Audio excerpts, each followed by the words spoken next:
On today's Tuesday Talk, we are discussing our story of financial independence. Oh, that sounds so nice. It just rolls off the tongue. We've talked about this before, but we have lots of new subscribers now, so we wanted to re-engage this particular topic. And quite frankly, we want to talk about this more just in general. Yes. Because this is a very important part of our particular story. We're not just RVers. We don't really work full-time jobs from the road. There's an element of quote-unquote financial independence to our story, which means we're not rich, but we both worked tech jobs back when we did work full-time. We saved the large majority of that money. 70%. 70%. Of what we made, we saved with for two years. tech jobs. High-paying tech jobs. We saved a lot of money, and that adds up fast. We did that because we wanted to do this, and we didn't want to have to worry about working while we are on the road. Yeah. So that's a big part of why we're doing this. And we've had a few questions about financial independence. Financial freedom is another word for it. And comments about how it's not for everyone. And I think I wanted to address that in particular. I would say that financial freedom should be a goal for everyone, regardless of situation. Because what financial freedom means is the ability to live your life without having to worry about money. Dead stop. Whatever that looks like for you. So the ability to not have to, when you're making a big life decision, consider the financial aspect first. Which for a lot of people, unfortunately, that is like the number one thing they have to consider when making a big decision in life is, how is this going to affect me financially? How am I going to survive this? And that's not freedom. It's not. So being financially independent, being financially free, like I said, means never having to worry about money. And that was our primary goal. And what that means for some people, for Steve, that meant not having to work a full-time job anymore. For me, that meant I didn't really hate my full-time job, but if I could have the freedom to choose my life and travel and not have to worry about money, that I'd choose that instead. I mean, that was the decision to make. And so that's kind of where we came at this from.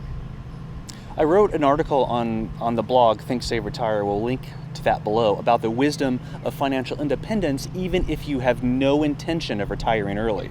You might love your job. You might think that you'll never do anything else. And believe me, that's great. That's absolutely amazing. We need people nothing like wrong that. with that. Yeah, I kind of wish I loved my job too.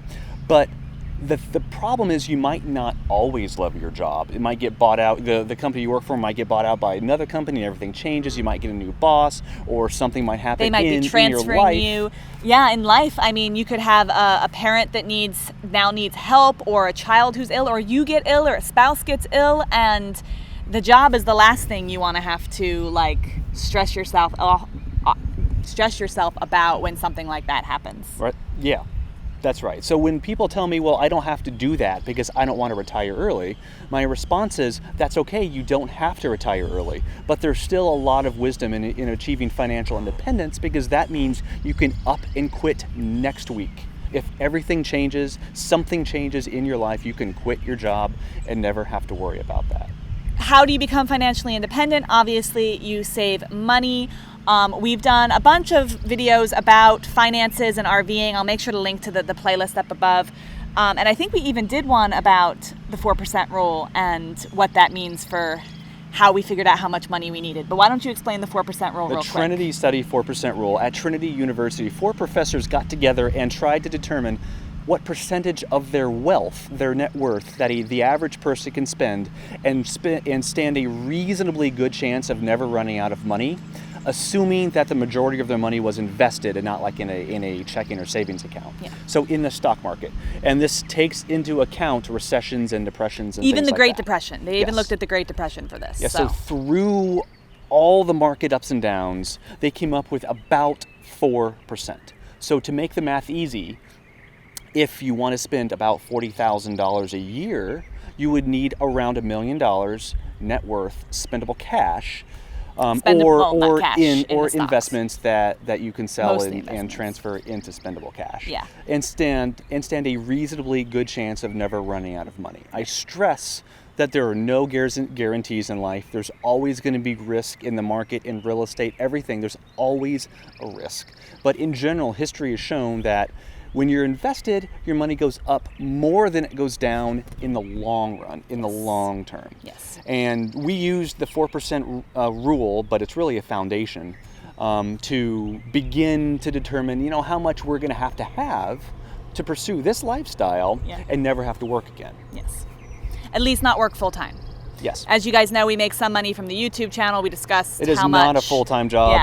See this video. Yeah. We make a couple $100 a month, not very much. But we have a lot of side hustle income streams, which are allowing us to live a more fun life. It's comfortable. It's a little bit more comfortable. Yes. But yeah, the 4% rule is very interesting. Another way of thinking of that rule is whatever you spend in a year, you need 25 times that in an investment account in your net worth in order to never have to run out of money. So the more you spend in a year, obviously, the more money you're going to have to be financially independent. But even some measure of financial freedom is better than none. And what is some measure of financial freedom? A good emergency savings fund. We stress this a lot. Have 3 to 6 months at least of your living expenses in an emergency savings account where you can access it quickly, just in case. And really that gives you your own sense of financial freedom. Because if something happens and you really need to quit, you can, because you have 3 to 6 months of money to see you through the transition period of whatever's going on. And so that emergency fund is really the very beginnings of being financially free. That's right. And if you don't have 3 to 6 months, anything is better than nothing. There's nothing to say you need to accumulate that next week. No. It takes time. If it's $10 a month, that's fine. Whatever it is, it takes time to build. That's okay. Just understand that an emergency fund is very often the very first step in achieving this financial independence kind of lifestyle. It is. And a smart thing for anyone to have, regardless of whether they RV or not. And the last question I want to answer, can anybody retire early? I think for the majority of people living in the first world, with a few exceptions, I think almost anybody can retire early. That does not mean everybody will be able to retire at 35 and 33. Not everyone's going to be able to do that. Or with Absolutely the same not. Yearly spending. Correct. But I think, the average retirement age is like 62 or 65 now. So if you retire at 58, that is early retirement. 55, anything below 62, I define as early retirement. So it doesn't have to look like us. It doesn't have to look like your neighbor. But anything earlier than that is early retirement. So I think might be possible for you if you put your mind to it. I think, in general, that for more people, it is more realistic than a lot of people probably realize. I'll say it that way. Anyway, if you're interested in this topic of financial independence and early retirement, you should definitely check out Steve's blog, Think, Save, Retire. It is always linked down in the description, but I'll also make sure there's a card to it up above, and go and read about our journey and his advice and other people in the FIRE community. It is just word of warning, it's not a how-to. You don't have to follow our story. It is just our story. Yeah. That's how we did it. That's it. That's what we like to share, both here on the channel and on the blog, our story and what we're up to and the mistakes we've made.